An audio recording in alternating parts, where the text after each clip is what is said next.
Eu estava lendo uma matéria sobre o desastre em Cuba. Para quem não sabe, Cuba está passando por mais uma onda de fome, de aprofundamento da miséria que já marca a ilha presídio, né, dos carniceiros Castro há décadas. E nessa matéria, o militante de redação que escreveu estava romantizando o regime e atribuindo todos os problemas da ilha ao embargo econômico dos Estados Unidos. Não é interessante que esses sujeitos defendem, né, a ideia que a negociação, que o livre mercado é o pior dos males da humanidade e atribuem a falta de comércio com um país estrangeiro à origem dos seus problemas? Na verdade, todos nós sabemos que o grande problema de Cuba é um regime comunista, carniceiro, ditatorial, pior tipo possível, que matou milhares de pessoas, aprisiona, censura, promove tortura e assassinatos políticos contra os dissidentes. E enquanto nós tivermos uma ditadura comunista, não haverá melhora da vida da população, tampouco haverá liberdade. E eu fiquei pensando, né, como é que esses sujeitos, depois de tudo o que aconteceu, depois de todas as informações que estão disponíveis, continuam defendendo um regime desse tipo? Nós não podemos esquecer que Cuba é o grande câncer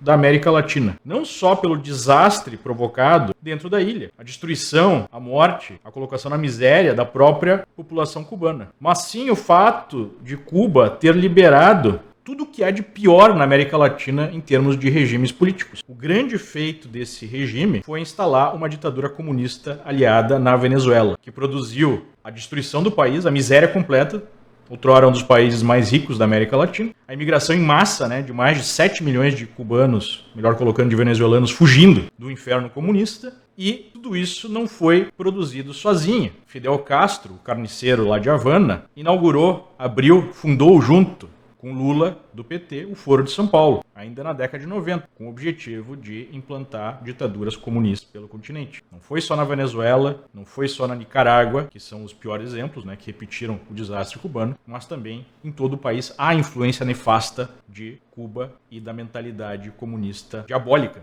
Não há outra palavra para descrever. E se hoje nós temos no Brasil tiranos no poder, e essa mentalidade ainda viva, é muito por conta do regime, da influência do regime comunista cubano. É óbvio, né, que nós temos um bando de idiotas úteis que ainda romantizam a revolução e que defendem a revolução, como esse colunista do UOL. Mas há também aqueles que fazem isso por dinheiro, ou uma combinação das duas coisas, né? Ideologia mais dinheiro. Depois de anos de lavagem cerebral, o sujeito já entra na escola com professores comunistas, passa, né, pela lavagem cerebral, depois essa lavagem cerebral se aprofunda na universidade, e obviamente que esse domínio da esquerda, seja das instituições de ensino, seja da própria imprensa, seja da cultura, facilita o trabalho. Mas não explica esse fenômeno, porque hoje nós temos internet, nós temos informações livres, as pessoas podem ter contato com a realidade, entender que o regime comunista é tão nefasto quanto, por exemplo, o regime nazista, né? Mas por que o nazismo foi condenado corretamente, repousa aí no lixo, né,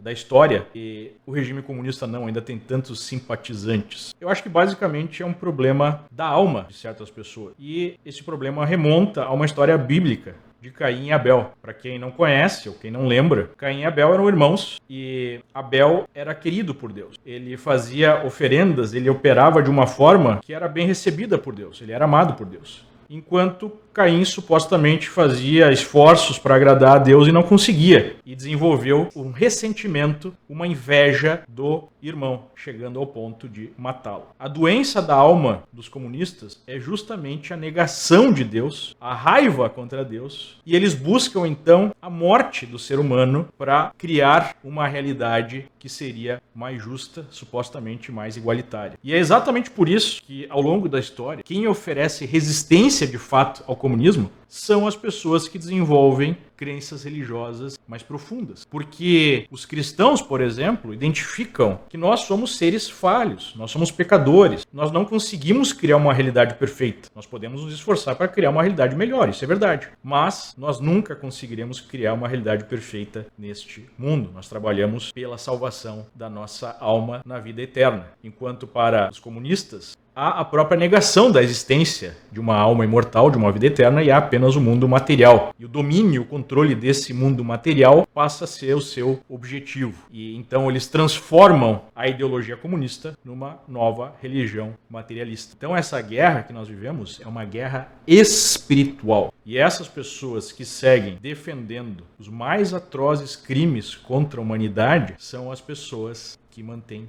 inveja, ressentimento em relação a outras e em relação ao próprio Deus. Eis o motivo mais profundo pelo qual ainda temos pessoas defendendo esses crimes em nome de um ideal impossível, de uma utopia.